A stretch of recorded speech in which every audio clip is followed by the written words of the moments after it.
Folks, hello again. We are underway. The midterm elections are upon us. If this is a referendum on Joe Biden's presidency, as we say here in Australia, he's a cooked chook. He's done. Political predictions are always tricky and can often backfire, but in this case, I'm going to give it a shot. The Democrats are in a whole lot of trouble here and will lose both houses. That would render Biden the lamest of ducks for the next 2 years as Republicans unwind legislation that was passed over the previous 2 years and maybe even push for an impeachment trial. I say that not as any new opinion because it's what I've thought ever since US forces left Afghanistan, but primarily the meek leadership shown to control the economy and the skyrocketing inflation, which is leaving people worse off. A quick look at Real Clear Politics only confirms this.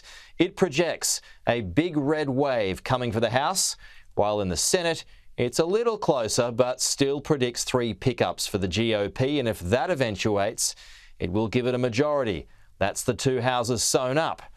If the Dems somehow hold the Senate but lose the House, well, that still hobbles Biden's presidency anyway. The answer to all of this is simple. People vote with their pockets in mind. And as wages go backwards in real terms, they are right to ask, why vote to keep things as they are if it's not working? Even Biden knows how much trouble he's in. As I pointed out here a few weeks ago, he asked the Saudis to increase oil production so gas prices wouldn't climb further for the folks stateside. Then, when that wouldn't work, asked them to delay the decision until after the midterms. As we now know, Saudi Arabia had other ideas. James Carville said it best years ago in one of the most trotted out statements in political history, it's the economy, stupid, and that is the key issue for these midterms. That's why the Dems aren't making it the top talking point, because it doesn't reflect too well on them, does it?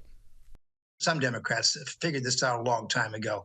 As soon as you put the COVID money into the economy, together with all of Biden's freebies he gave to people, so many lots of dollars are chasing smaller numbers of items, et cetera. Now, they could have gone after the big guys, the banks, and they could have gone after the oil companies, which are making billions of dollars in profits. And the Democrats never quite got this straight.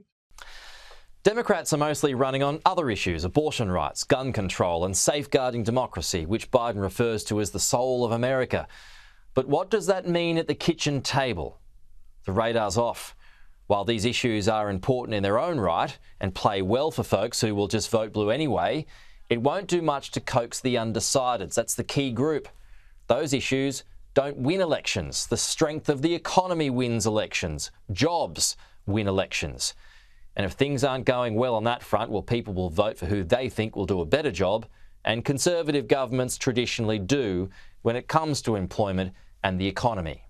The Democrats want to talk about abortion access and quote-unquote saving our democracy, which apparently, I guess, means that if you don't vote for them, you're not really for freedom. I don't really understand it, but that's what they're saying. Today's Democrats are not the same Democrats of Bill Clinton or even of Barack Obama. This is the ultra lefties of the coast, the white coastal laptop class, and they want to talk about what they want to talk about, and they want to impose it on the American people. And since they control the media and big tech, they think that they can control political discourse, and they think that the American people are going to have something to say about that on Tuesday. Which leads me to the working class. And even though Biden won the last election, he seems to have forgotten about them.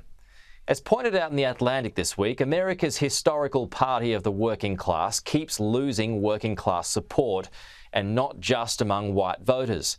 From 2012 to 2020, Democrats not only saw their support among white working class voters, those without college degrees, crater, they also saw their advantage among non-white working class voters fall by 18 points. So if this all materialises, what of Biden's future? Well, his agenda is up in smoke. His chances of re-election slim to none, although they were pretty low anyway. And he likely goes down as one of the nation's least popular presidents. Political obituaries will be at the ready. And that'll pave the way for the Don to return. As predicted here last year, comebacks are the theme of the month, with Benjamin Netanyahu returning to power in Israel. Trump won't have much opposition either, and for the next 2 years and beyond, will drive the news cycle 24/7. It's just a question of how much support he has within the GOP itself. But as we've seen in these midterms, you get his endorsement, you tend to do well. It ain't rocket science, just follow the trends. And like it or not, that's an indication of where the US is heading. Thanks for watching. To support this channel, please like, share and subscribe below, and I'll see you next week.